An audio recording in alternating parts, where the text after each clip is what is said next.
మీరేం ప్లాన్ చేసుకున్నారు లైఫ్ లో? నేను పెళ్లి చేసుకుని మంచి హౌస్ వైఫ్ గా ఉండాలి.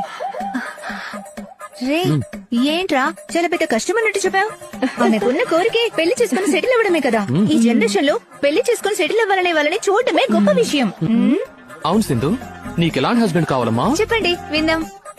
అదేమీ లేదండి, అంత పెద్ద ఎక్స్పెక్టేషన్స్ ఏం లేవు. ఒక గ్రాడ్యుయేట్ అయి ఉంటే చాలు. న్యాయమే. ఓకే, పీజీ అది చదవాల్సిన అవసరం లేదు. డిగ్రీ చదివితే చాలు. బాగా ఎక్కువ చదివితే అనవసరంగా మనల్ని కంట్రోల్ చేస్తారు.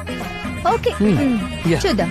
ఆ తర్వాత ఏముందండి, ఒక ఇల్లు ఉంటే చాలు. 1200 స్క్వేర్ ఫీట్ లో ఒక 2 floors house. Okay done. Okay అనుకుంటా కదా. ఎక్కువగా ఏం సంపాదించక్కర్లేదు, చాలా తక్కువగా కూడా కాదు. మంత్లీ ఒక 2 lakhs వస్తే చాలు, సరిపెట్టుకోవచ్చు. ఆ తర్వాత అతనికి ఖచ్చితంగా అమ్మ ఉండకూడదు. ఆ, సరే ఓకే, అమ్మ ఉంటే ఉండనివ్వండి. ఆవిడ ఖచ్చితంగా పెళ్లి తర్వాత వేరే ఇంట్లో ఉండాలి. దీనికి ఓకే చెప్పాలా నేను ఇప్పుడు? చెప్పండి వేరే ఇంకా. ఆ తర్వాత యాజ్ యూజువల్ అండి, మందు కొట్టకూడదు, దమ్ము కొట్టకూడదు. చాలా బుద్ధిమంతుడైన అబ్బాయిలా ఉండాలి. కోపంలో కొట్టినా కూడా అది యాక్సెప్ట్ చేసే అబ్బాయి ఉండాలి. రే ఏంట్రా ఇది? ఇంకా విను విను. తన నిజంగా నీ చెల్లేనా లేదా నన్ను వదిలించుకోవడానికి తను సెట్ చేసావా? ఏయ్ అలా ఏం కాదు, తను నా చెల్లి. బోతులు వస్తే చెప్తున్నా, ఇలాంటి క్వాలిటీస్ ఉన్న అబ్బాయిని ఎక్కడ వెతకలరా?